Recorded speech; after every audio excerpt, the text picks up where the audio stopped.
שלום וברוך הבא לקורס להתחתב בלי להיות רעב. אני נדב ילאו, וכיום אני מאמן כושר ויועץ לאורח חיים בריא. אבל במשך רוב חיי הבוגרים הייתי אדם שמן ששוקל מעל 100 קילו. כשהשתחררתי מהצבא, הבנתי שהמצב לא יכול להמשיך ככה.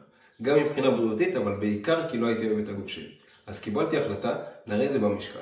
לאחר שלמדתי וחקרתי, הבנתי איך אפשר לרדת במשקל ולהתחתב בלי לעשות שינוי קיצוני בחיים ובלי להיות רעב בכלל.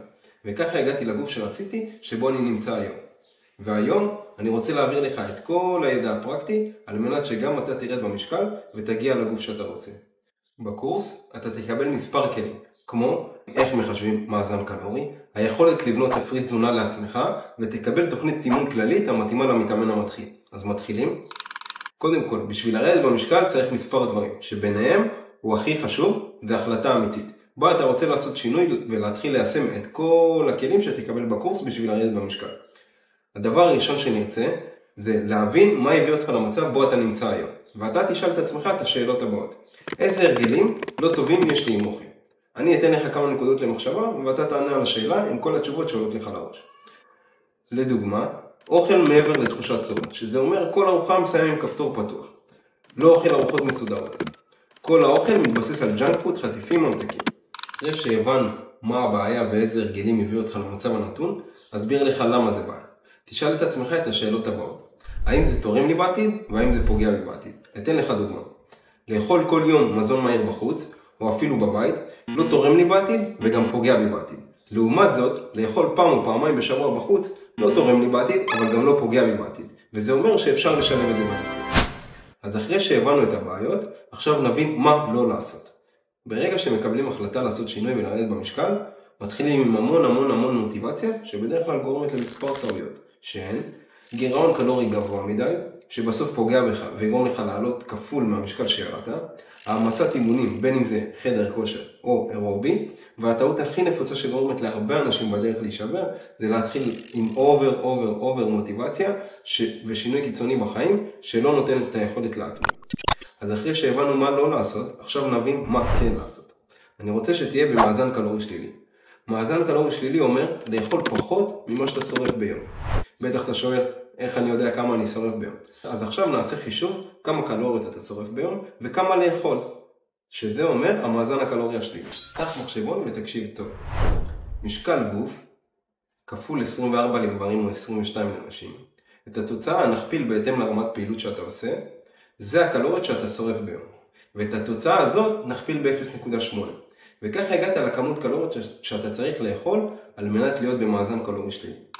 אחרי שהבנו כמה קלוריות צריך לאכול, עכשיו נבין איך לבנות תפריט, בסך הקלורי היומי שהגדרת. דבר ראשון, נוריד כל אפליקציה לספירת קלוריות, על מנת שבשלב הראשוני נבין מהו כל דבר, ובהמשך נחיה על פי הרגלים ולא על פי ספירת קלוריות. את התפריט נבנה מחלבון, פחמימה ושומן. חלבון כפול בין 1.6 ל-2.2 בהתאם לרמת פעילות שאתה עושה ביום. שומן צריך לאכול בין 40 ל-60 גרם ביום, ואת שאר הקלוריות תכניס מפחמימה, וככה נבנה את התפריט.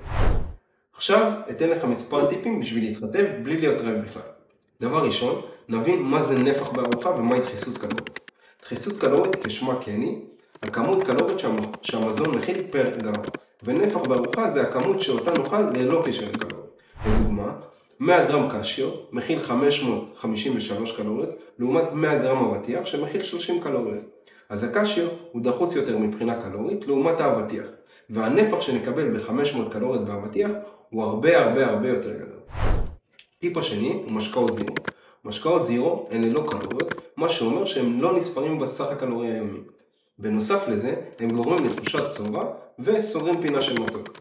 הטיפ השלישי הוא להחליף את השמן בספרי שמן. יחסוך לך המון קלוריות ביום, במיוחד אם אתה מאלה שמתגנים חביתה ולא מכינים.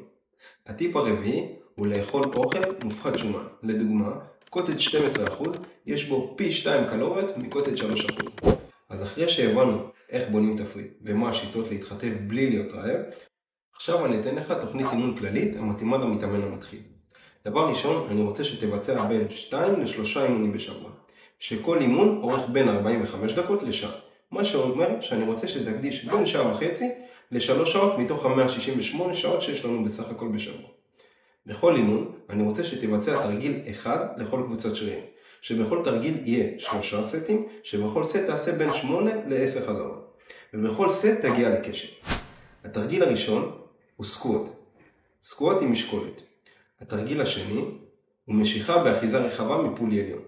התרגיל השלישי הוא לחיצת חזה בשיפוע חיובי. התרגיל הרביעי הוא הרחקת כתף כנגד משקולות. התרגיל החמישי הוא פייספול. התרגיל השישי הוא פשיטת מרפק עם חבל מאחורי הראש. התרגיל השביעי הוא כפיפת מרפק בשיפוע. התרגיל השמיני הוא כפיפת בטן במכונה. ובשביל לקצר את האימון אפשר לעשות סופר סטים בין התרגילים, הרחקת כתף ופייספול, ובין התרגילים פשיטת מרפק וכפיפת מרפק.